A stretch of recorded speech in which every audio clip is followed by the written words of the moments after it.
শবে বরাতে আমল করা যাবে কি যাবে না? ঠিক এই যে আগামীকাল আল্লাহ পাকের একটা রহমত আমাদেরকে দিয়েছেন যে লাইলাতুন নিসফু মিনাশ শাবান, শাবান মাসের মধ্য রজনী আল্লাহ পাকের রহমত। এই বিষয়টাকে নিয়েও বাংলাদেশে আমি দেখলাম, এটা নিয়ে আমি লেকচার দিতে চাই নাই, কারণ এগুলো আমি আসলে খুব একটা মাহফিলেও বলি না, এটা আমার ট্র্যাকও না। আমি অন্য বিষয়গুলো নিয়ে বেশি কথা বলি। ঠিক এই যে এই ইস্যুটাকে নিয়েও কথা বলতে শেষে বাধ্য হচ্ছে, কারণ দেখলাম অনলাইন অফলাইনে দুইটা দল দুইটাই চরমপন্থী। একদল অতিরিক্ত বাড়াবাড়ি, একটা অতিরিক্ত ছাড়াছাড়ি। বাড়াবাড়ি আর ছাড়াছাড়ি। একটা অতিরিক্ত বাড়াবাড়ি, সে একদম শবে বরাতকে মনে হয় লাইলাতুল কদরের উপরে নিয়ে যাচ্ছে। লাইলাতুল নিসফু মিনাশ শাবানকে কোনো কোনো ক্ষেত্রে বাড়াবাড়ি পন্থীরা একদম লাইলাতুল কদরের উপরে নিয়ে চলে যাচ্ছে। আর ছাড়াছাড়ি যারা, তারা বলছে এই রাত্রে কোনো কিছুই করা যাবে না। দুইটাই চরমপন্থী, বুঝতে পারছেন না মনে কথা। একদল এটাকে নিয়ে এত বেশি বাড়াবাড়ি করছে যে এটাকে একদম লাইলাতুল কদরের উপরে নিয়ে চলে যাচ্ছে। আরেকদল দেখা যাচ্ছে এটাকে এমনভাবে পরিত্যাগ করছে না, এই যে কিছুই করা যাবে না, কোনো ফজিলতি নাই। এখন আসলে মধ্যম পন্থা কি? মাঝখানে আমরা কি করবো তাহলে জানার দরকার আছে কি নাই? অনেক হাদিসের অনেক আলোচনা, প্রায় 40-50 পৃষ্ঠার বই, সব আলোচনা তো মাহফিলে করা সম্ভব না। আমি সারমর্মটুকু বলি। সারমর্ম কি? হাদিসের শবে বরাত নামে কোনো শব্দ নাই, এক নম্বর কথা। কি নাই ভাই? শবে বরাত নামে কোনো শব্দ নাই। আছে লাইলাতুন নিসফু মিনাশ শাবান, শাবান মাসের মধ্য রজনী। শাবান মাসের মধ্য রজনী। শাবান মাস কি? উত্তর, নবী সাল্লাল্লাহু আলাইহি ওয়াসাল্লাম রমজান মাসের পর যে মাসে রোজা রাখতে বেশি গুরুত্ব দিয়েছেন তার নাম শাবান। আমার সাথে বলেন, শাবান মাস কি? নবী সাল্লাল্লাহু আলাইহি ওয়াসাল্লাম রমজানের পরে যে মাসে রোজা রাখতে খুব বেশি গুরুত্ব দিয়েছেন তার নাম শাবান। আয়েশা রাদিয়াল্লাহু আনহা তিনি বলতেন যে শাবান মাস আসলে নবী সাল্লাল্লাহু আলাইহি ওয়াসাল্লাম এত বেশি বেশি রোজা রাখতেন যে মনে হতো তিনি রোজা ছাড়বেনই না, সারা মাস রেখে ফেলবেন। বেশি থেকে বেশি রোজা রাখতেন শাবান মাসে। প্রশ্ন হচ্ছে কেন? উত্তর, এমনিতে এই মাসটা বরকতময় এবং এই মাসে আল্লাহ পাক তার রহমতে বিপুল সংখ্যক মানুষকে জাহান্নাম থেকে মুক্তি দান করেন। সুবহানাল্লাহ। নবী সাল্লাল্লাহু আলাইহি ওয়াসাল্লাম এই মাসকে তাজিম করতেন। এই মাসের সম্মানার্থে, এই মাসে আল্লাহর রহমত বরকতের স্বার্থে নবী করিম সাল্লাল্লাহু আলাইহি ওয়াসাল্লাম এই মাসে বেশি বেশি রোজা রেখেছেন। সুন্নত কি শিখলাম? শাবান মাসে বেশি বেশি রোজা রাখা সুন্নত। একটা কি পেলাম ভাই? শাবান মাসে বেশি বেশি রোজা রাখার সুন্নত। আপনি যদি মুকিম হন, শরীর সুস্থ থাকে, মুসাফির না, আপনার সুস্থতা আছে, সব ঠিক আছে, আপনি চেষ্টা করবেন এই মাসে বেশি বেশি রোজা রাখার। পারা যাবে ইনশাআল্লাহ? এটা নবীর সুন্নত হবে। আরেকটা হাদিস মাথায় নিয়ে নেন, আজকে সারা ওয়াজ ভুলে গেলে এই ওয়াজটা ভুলেন না। কি হাদিস? নবীজি বলছেন, তোমাদের সামনে, হে আমার সাহাবীরা, তোমাদের সামনে এমন একটা যুগ আসছে, ওই যুগে আমার সুন্নতকে ধরে রাখাটা হাতের মধ্যে আগুন ধরে রাখার মতো। আমি অনেকদিন এই লেকচারে এই হাদিসটা বলেছি। তোমাদের সামনে এমন একটা কঠিন যুগ আসছে, জামানা সবরিন, সবরের যুগ, কঠিন যুগ। ওই যুগে ঈমান ধরে রাখা, মানে আমার সুন্নতের উপর থাকা, হাতে আগুন ধরে রাখার মতো হবে। ওই যুগে যদি তোমরা আমার একটা সুন্নতকে জীবিত করতে পারো, সমাজে একটা সুন্নত মরে গেছে, ওটাকে আবার জীবিত করতে পারো, তাহলে 50 জন শহীদ সাহাবীর নেকি পাবে। হাদিসটা বুঝলেন? শুধু নেকি না, আপনি 50 জন শহীদ সাহাবীর নেকি পাবেন যখন চলমান সমাজে একটা সুন্নত মিটে গেছে, নাই, মানুষ আমল করছে না, কিন্তু আপনি সেটাকে জীবিত করলেন। পারা যাবে ইনশাআল্লাহ? একটা দেখাচ্ছি, যেমন সাহাবীদের যুগে মানুষ মসজিদে ঢুকলে কি করতো জানেন? আগে 2 রাকাত নামাজ পড়তো। কি করতো? মসজিদে ঢুকেই, ওযু অবস্থায় মসজিদে ঢুকেই তারা বসতেন না। আগে 2 রাকাত নামাজ পড়তেন, দুখুলুল মসজিদ বা তাহিয়াতুল মসজিদ, তারপরে বসতেন। আর নবীজি বলেছেন কিয়ামতের আগে আগে এই দুখুলুল মসজিদ, তাহিয়াতুল মসজিদ, এই নামাজটা উঠে যাবে। উঠে যাচ্ছে না আস্তে আস্তে। মসজিদে ঢুকলে মানুষ ধাপ করে বসে পড়ে, তাই না? মানুষ ভুলেই গেছে এটা সুন্নত। এখন আপনি যদি এই সুন্নতটাকে আবার জীবিত করতে পারেন, ইনশাআল্লাহ 50 জন শহীদ সাহাবীর নেকি পাবেন। সমাজে এখন দাড়ি শেভ করা ফ্যাশন হয়ে গেছে, বুঝছে না? অনেকে শেভ না করলে চাকরি দেয় না। শেভ না করলে কি হয় না? চাকরি পাওয়া যায় না। স্কুলে তো না, কলেজে গিয়ে পড়তে গেলে ক্লাস করতে দেয় না। দাঁড়িয়ে আছে, যাও সব করে আসো, তাই বলে। এখন সমাজ চলছে উল্টা। এখন যদি আপনি নবীর সুন্নতকে আবার জীবিত করতে পারেন, 50 জন শহীদ সাহাবীর নেকি পাবেন। রাতে ঘুমানোর সময় একটা সুন্নত আছে, 33 বার সুবহানাল্লাহ, 33 বার আলহামদুলিল্লাহ, 34 বার কি আল্লাহু আকবার। বহু মানুষই পড়ে না। আপনি যদি পড়তে পারেন ইনশাআল্লাহ আল্লাহ পাক আপনাকে দেখে দিবেন। সমাজের বহু মানুষ চুল একদম এখন মেসি রোনাল্ডো কাট, তাই না? মেসি কাট আর রোনাল্ডো কাট। আর আমি সিলেট অঞ্চলে দেখে আসছি এখন লন্ডন কাট, দুই পাশ ছিলে মাঝখানে চুল, লন্ডন থেকে শিখে আসছে। এখন চুলেরও কিন্তু সুন্নত আছে, আছে কি নাই? দাড়ির যেমন সুন্নত আছে, চুলের সুন্নত নাই। একদম সামন পিছন সমান করতে পারেন, অথবা যদি চুল নাই থাকে তাহলে চুল মাথা মুন্ডন করে রাখতে পারেন। অনেক সাহাবীর মাথা মুন্ডিত ছিল। আবার অথবা কানের লতি পর্যন্ত বা গাত বাবড়ি রাখতে পারেন। এটা চুলের সুন্নত হলো কিনা? এখন সমাজের সব মানুষ এই সুন্নতটাকে ভুলে গেছে। আপনি সুন্নত মনে করে রেখেছেন, ইনশাল্লাহ আপনি নেকি পাবেন ইনশাআল্লাহ। এরকম অগণিত সুন্নত আছে, অগণিত, যেগুলো আমাদের সমাজ থেকে আস্তে আস্তে উঠে যাচ্ছে। আমি খুব দুঃখের সাথে বলছি, অনেক মসজিদে ফরজ নামাজ পড়ার পরে আমরা কি করি? একটা মোনাজাত করি, আল্লাহুম্মা আমিন বিরহমাতিকা ইয়া আরহামার রাহিম, ব্যাস উঠে চলে গেলাম, তাই না? উঠে চলে যায় না? তারপর স্যান্ডেল নিয়ে বাইরে চলে গেল। অথচ সালাম ফিরানোর পরে একবার বলতে হয় আল্লাহু আকবার, কি বলতে হয়? তিনবার বলতে হয় আস্তাগফিরুল্লাহ আস্তাগফিরুল্লাহ আস্তাগফিরুল্লাহ, বলতে হয় আল্লাহুম্মা আনতাস সালাম ওয়া মিনকাস সালাম তাবারাকতা ইয়া যাল জালালি ওয়াল ইকরাম। একবার পড়তে হয় আয়াতুল কুরসি, 33 বার সুবহানাল্লাহ, 33 বার আলহামদুলিল্লাহ, 33 বার আল্লাহু আকবার, তারপর কালিমা শাহাদা। এরপর সূরা ফালাক একবার, সূরা নাস একবার, ইখলাস একবার। আরো তো অনেক দোয়া আছে, আল্লাহুম্মা লা মানিআ লিমা আ'তাইত ওয়া লা মু'তিয়া লিমা মানা'ত ওয়া লা ইয়ানফা'ু যাল জাদ্দি মিনকাল জাদ। পড়তে হয় আল্লাহুম্মা ইন্নী আউযু বিকা মিনাল হাম্মি ওয়াল হাযান ওয়াল আজজি ওয়াল কাসালি ওয়াল বুখলি ওয়াল জুবন ওয়া দালা'id দাইন ওয়া গালাবাতির রিজাল। পড়তে হয় আল্লাহুম্মা আ'ইন্নী আলা যিকরিকা ওয়া শুকরিকা ওয়া হুসনি ইবাদাতিকা। আরো অনেক দোয়া আছে। দেখেন তো, মোনাজাত করেন, আমি তো না করছি না, আমি তর্ক করতে আসি না এখানে, এটা নিয়ে আমি ঝগড়া করতে আসি না, কিন্তু এই সুন্নতটা যে উঠে গেল, মোনাজাতটা করে যে মসজিদ থেকে বের হয়ে চলে গেলেন, এই সুন্নতটার উপর আমল কে করবে? সুন্নত উঠে গেল না? আপনি যদি বসে এখন সুন্নতটা প্রতিষ্ঠা করেন, নেকি পাবেন ইনশাআল্লাহ। এগুলো তো গেল আমলিয়াত। সমাজ চলছে সুদের উপরে, আপনি যদি হালাল অর্থনীতি প্রবর্তন করতে পারেন তাহলে কত নেকি পাবেন? সমাজ চলছে জেনায়, আপনি এখন পর্দা প্রতিষ্ঠা করলেন, তাহলে কত নেকি পাবেন? সমাজে চলছে দুর্নীতি, আপনি এখন আমানতদারিতা ইনসাফ প্রতিষ্ঠা করলেন, কত নেকি পাবেন? সমাজে চলছে শয়তানি, সব শয়তানি, কি চলছে? শয়তানি। এখন আপনি আল্লাহ রাব্বুল আলামিনের ওহী প্রতিষ্ঠা করলেন, কত নেকি পাবেন? নিঃসন্দেহে আর অনেক বেশি নেকি পাবেন। আল্লাহ পাক আমাদেরকে সেই লক্ষ্যে কাজ করার তৌফিক দান। প্রিয় ভাইয়েরা, যে কথা বলতে গিয়ে এখানে আসলাম, এক বাড়াবাড়ি একটি ছাড়াছাড়ি, এর মাঝখানে কি একটা ফজিলত জানলাম। শাবান মাস মানে এই মাসে নবীজি বেশি বেশি রোজা রাখতেন। তাহলে আমরা কি করবো এই মাসে ভাই? এক নম্বর কাজ, বেশি বেশি রোজা রাখার চেষ্টা করবো ইনশাআল্লাহ। আল্লাহ তৌফিক দান করবেন। এবার আরেকটা পয়েন্ট বলি, সামনে রমাদান মাস। রমজান মাস আসলে আমরা মাশাআল্লাহ পরিপূর্ণ মুসলিম হওয়ার চেষ্টা করি, কিন্তু সারা বছর এটা ধরে রাখতে পারি না। রমজান মাসে যে নামাজ পড়ে না সেও মসজিদে যায়। দেখা যায় যে জুমার নামাজও পড়ে না, ও তারাবির নামাজ পড়তে যায়, যায় কি না?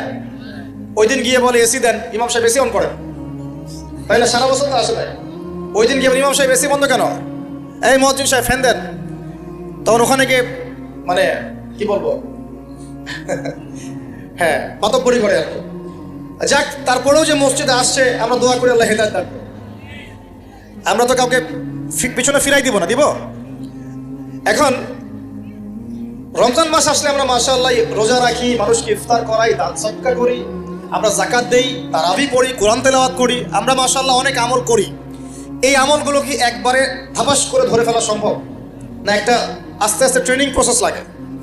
একটা ফ্যান চালু করলেন, ফ্যানটা কি শুরুতেই ধাপাস করে ঘুরতে শুরু করবে, নাকি আস্তে স্লোলি সে মোমেন্টাম ধরবে? কোনটা?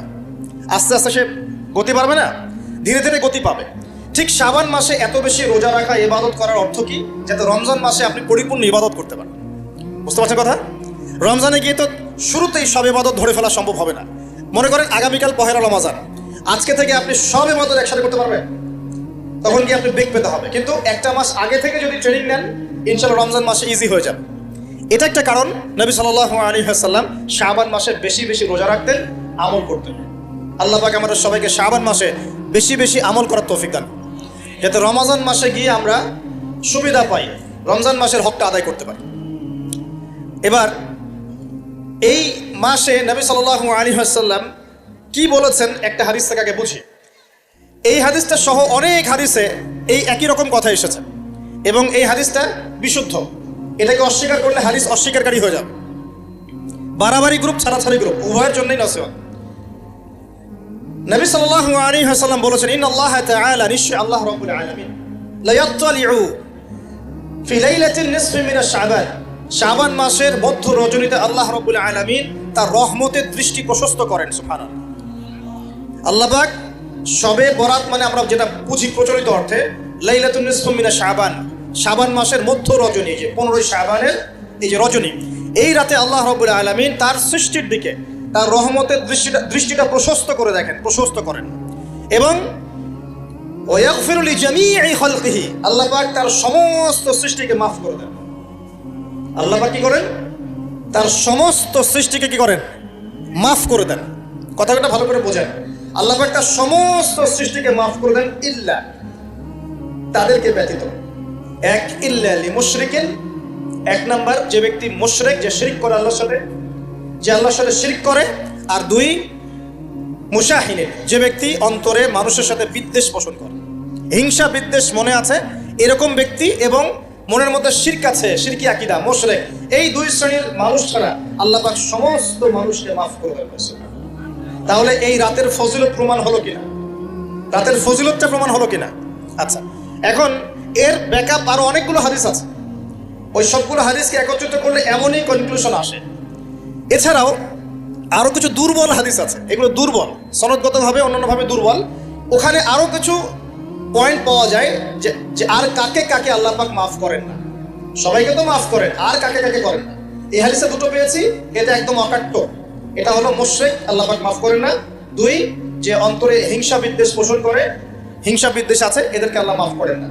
আরো কিছু দুর্বল বর্ণনা থেকে পাওয়া যায়, এটা দুর্বল বর্ণনা, কিন্তু জেনে রাখতে তো সমস্যা নাই। সমস্যা আছে?